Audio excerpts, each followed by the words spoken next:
নমস্কাৰ প্ৰিয় বন্ধুসকল, আজি মই আপোনালোকলৈ আগবঢ়াইছোঁ শিৱ মহাপুৰাণৰ জ্ঞান সংহিতা প্ৰথম অধ্যায়। কৰবাত ভুল স্তুতি হ'ব পাৰে, ক্ষমা কৰিব। আহক এতিয়া পাঠ আৰম্ভ কৰোঁ। ভক্তিভাৱেৰে দেৱ নাৰায়ণক প্ৰণাম জনালোঁ, ব্ৰজেন্দ্ৰ নন্দক প্ৰণাম জনালোঁ, সৰস্বতী দেৱীৰ চৰণত প্ৰণাম জনালোঁ।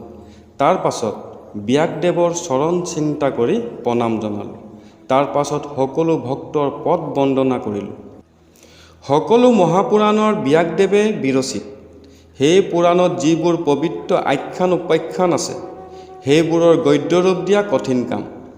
এই শিৱ মহাপুৰাণত থকা পবিত্ৰ আখ্যান উপাখ্যানবোৰৰ গদ্যৰূপ দিয়াৰ আগতে দেৱী সৰস্বতী, গণেশ, লক্ষী, ব্যাসদেৱ, দেৱী উমা, মহাদেৱ আৰু তেৰাৰ ভক্তবৃন্দৰ চৰণ চিন্তা কৰি সূতমুনিয়ে নমীক্ষা অৰণ্যৰ মুনিগণৰ আগত বৰ্ণনা কৰা শিৱ মহাপুৰাণৰ গদ্যৰূপ দিবলৈ আগবাঢ়িলোঁ। ভাৰতবৰ্ষত মহাপুণ্যক্ষেত্ৰ নমীক্ষা অৰণ্য। তাত পুণ্য বৃদ্ধি হয় আৰু পাপ বিনাশ হয় বুলি মুনিসকলে কয়। সেই নমীক্ষা অৰণ্যত পুৰণি কালত সুখ দুখ হিংসা একো নাই বুলি জানি আৰু তালৈ কলি প্ৰৱেশ কৰিব নোৱাৰিব বুলি ভাবি সোণকাদি মুনিগণে তাত আশ্ৰম স্থাপন কৰি দিনে নিশাই যজ্ঞাদি কৰি মহানন্দে বাস কৰিছিল। সেই সময়ত ব্যাসদেৱৰ শিষ্য মহামুনি সূত সেই পুণ্যস্থানত উপস্থিত হৈছিল। সূতমুনিক দেখি সোণকাদি মুনিগণে ভক্তিভাৱে পাদ্য অঘাদ্যেৰে তেওঁক যথাবিধি পূজা কৰি উত্তম আসনত বহিব দিছিল। তাৰ পাছত সোণকাদি মুনিগণে যি যি প্ৰশ্ন কৰিছিল, সূতমুনিয়ে সেইবোৰৰ উত্তৰ প্ৰদান কৰিছিল। নমীক্ষা অৰণ্যত সোণকাদি মুনিয়ে সূতমুনিক কৈছিল, হে সূত, আমি তোমাক আশীৰ্বাদ কৰিছোঁ, তুমি দীৰ্ঘজীৱী হোৱা। তোমাৰ মন অতি পবিত্ৰ, তোমাৰ মনত অলপো দুখভাৱ নাই। তোমাৰ মুখত সদায় মৃদু হাঁহি বিৰিঙি থাকে। তুমি সদায় জ্ঞানমৃত পান কৰি থাকা, তথাপি তোমাৰ তৃপ্তি নপলাই যেন লাগে। তুমি ভূত ভৱিষ্যত আৰু বৰ্তমানৰ কথা জানা। মহিষী ব্যাসদেৱৰ কৃপাত তুমি তেৰাৰ 18খন মহাপুৰাণ জনা হৈছা। পুৰাণ বক্তাৰূপে জগত বিখ্যাত হৈছা। হে সূত, তুমি আমাক শিৱপুৰাণৰ বৰ্ণনা কৰা।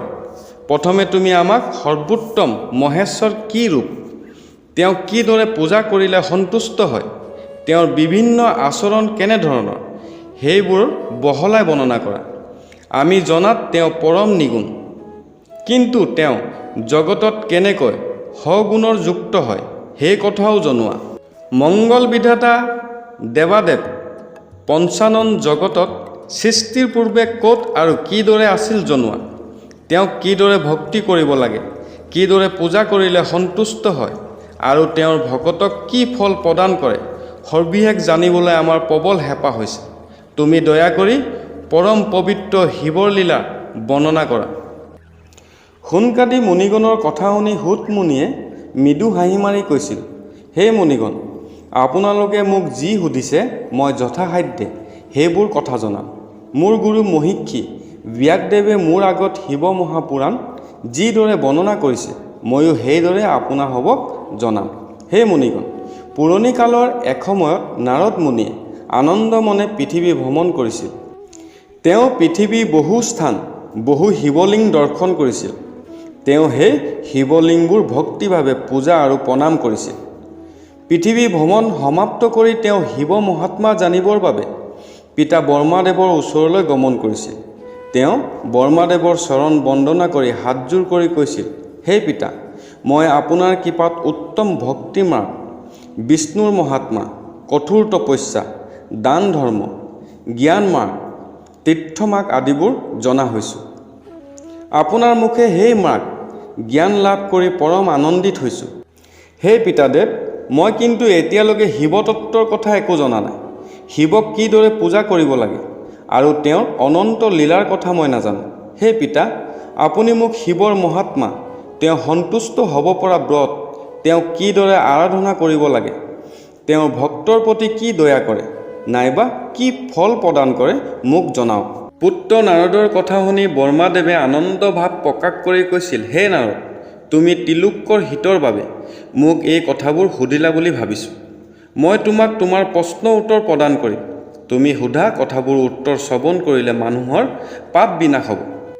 হে বোপানাৰ, মই আৰু প্ৰভু চক্ৰধাৰীয়ে শিৱৰ অদ্ভুত তত্ত্ব ভালদৰে বুজি নাপাওঁ যদিও মই জনা কথা নিশ্চয় তোমাক জনাম। যি সময়ত এই মহাবিশ্ব নাছিল, সেই সময়ত একমাত্ৰ সত্য, দিব্য বৰ্মময়, অনন্ত পৰম জ্যোতিহে বিদ্যমান আছিল।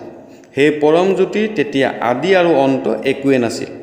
যোগীগণে সেই পৰম জ্যোতিকে সদায় ধ্যান কৰি আছিল। সেই জ্যোতিয়ে হৈছে পৰমেশ্বৰ। এদিনাখন পৰমেশ্বৰে নিজ ইচ্ছাৰে এজনী দেৱী সৃষ্টি কৰিছিল। সেই দেৱী মূৰ্তিৰ হাত আছিল 8খন।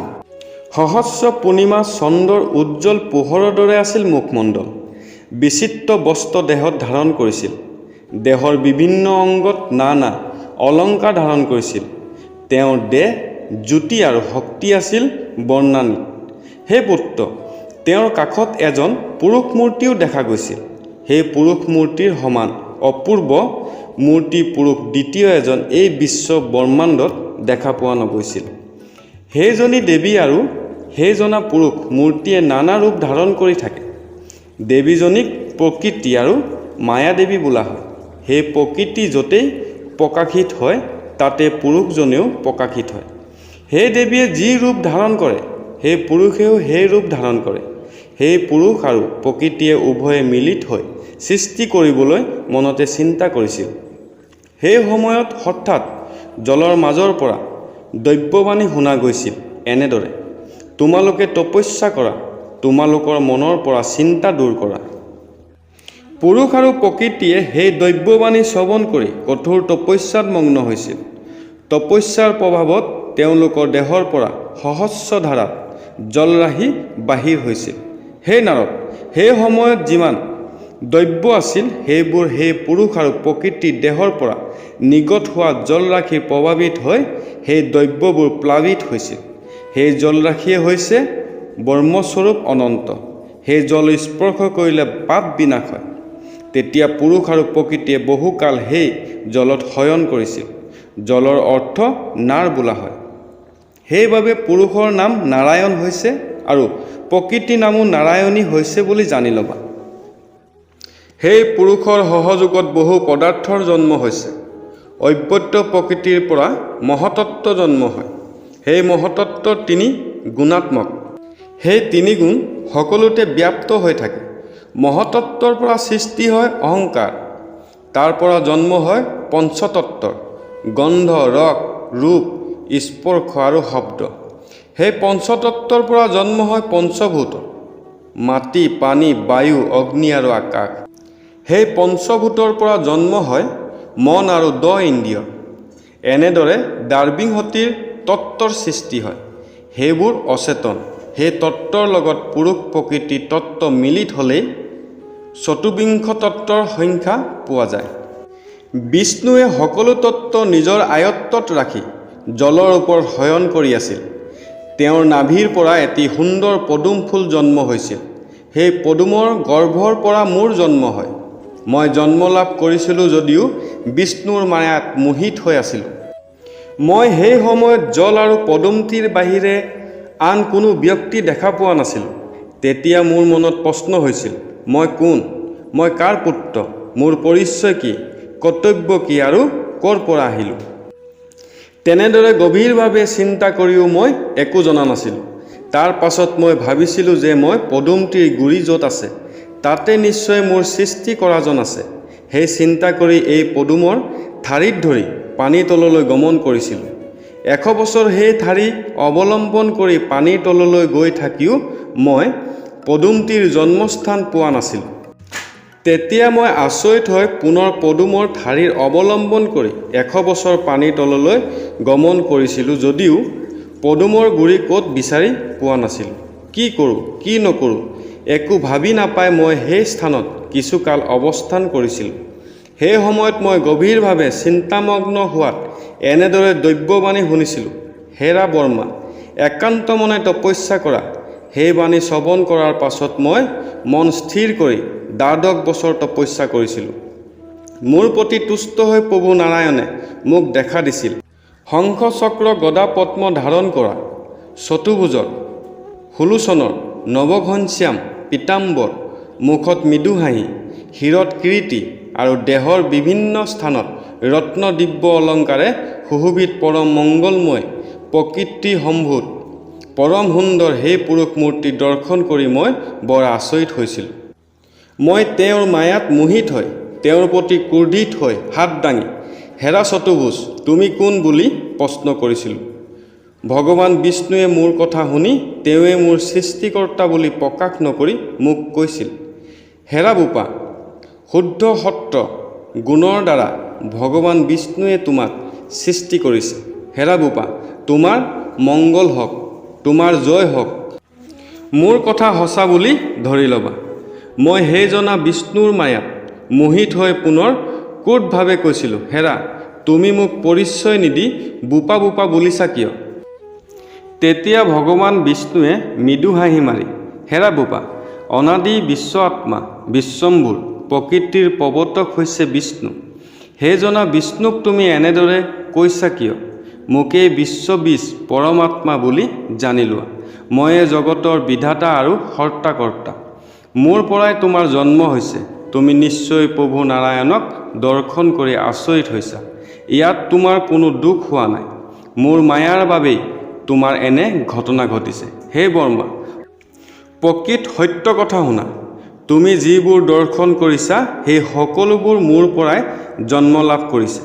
ভগৱান বিষ্ণুৰ কথা শ্ৰৱণ কৰিছিলোঁ যদিও মই তেওঁৰ মায়াতে মগ্ন হৈ থাকি পুনৰ ক্ৰোধভাৱে কৈছিলোঁ, হেৰা চতুৰ্ভুজ, এইবোৰ বাদ দি তুমি কোন সেই পৰিচয় দিয়া। তুমিও নিশ্চয় কাৰোবাৰ পৰা জন্ম লাভ কৰিছা। মোৰ আগত কোনো কথা গোপনে নাৰাখি সত্য কথা প্ৰকাশ কৰা। মই তেনেদৰে কোৱাৰ পাছত আমাৰ উভয়ৰ মাজত হঠাৎ এটি জ্যোতিময় লিং দেখা পাইছিলোঁ। সেই লিঙৰ ক্ষয় বৃদ্ধি নাছিল আৰু আদি অন্তও নাছিল। আমি দুয়ো কাজিয়া কৰিবলৈ সাজু হোৱাৰ সময়তে সেই লিং দৰ্শন কৰিছিলোঁ। লিঙত অতি উজ্জ্বল পোহৰ প্ৰকাশিত হৈছিল। তেতিয়া বিষ্ণুৱে মোক কৈছিল, হেৰা বৰ্মা, এতিয়া আমাৰ কাজিয়া কৰাৰ সময় নহয়। এই লিঙৰ আদি আৰু অন্ত বিচাৰ কৰাহে উচিত হ'ব। বৰ্মা, তুমি হংস ৰূপ ধাৰণ কৰি তৎক্ষণাত আকাশলৈ উৰি গৈ লিংগৰ উদ্ভৱ ভাগ ক'ত সমাপ্ত হৈছে জানি আহাগৈ। মই মহা বৰাহ ৰূপ ধাৰণ কৰি জলৰ তললৈ গমন কৰি লিংগৰ উৎপত্তিৰ স্থান ক'ত জানি আহোঁগৈ। তেনেদৰে কৈ বিষ্ণু জনাৰ্দনে তৎক্ষণাত বৰাহ ৰূপ ধাৰণ কৰি জলত নামি ডুব মাৰিছিল। তাকে দেখি ময়ো হংস ৰূপ ধাৰণ কৰি লিংগৰ কাষে কাষে ওপৰলৈ উৰি গৈছিলোঁ। প্ৰথম অধ্যায় সমাপ্ত। বন্ধুসকল, পৰৱৰ্তী ভিডিঅ'ত দ্বিতীয় অধ্যায় লৈ অহা প্ৰতিশ্ৰুতিৰে আজিলৈ আহিলোঁ। ধন্যবাদ।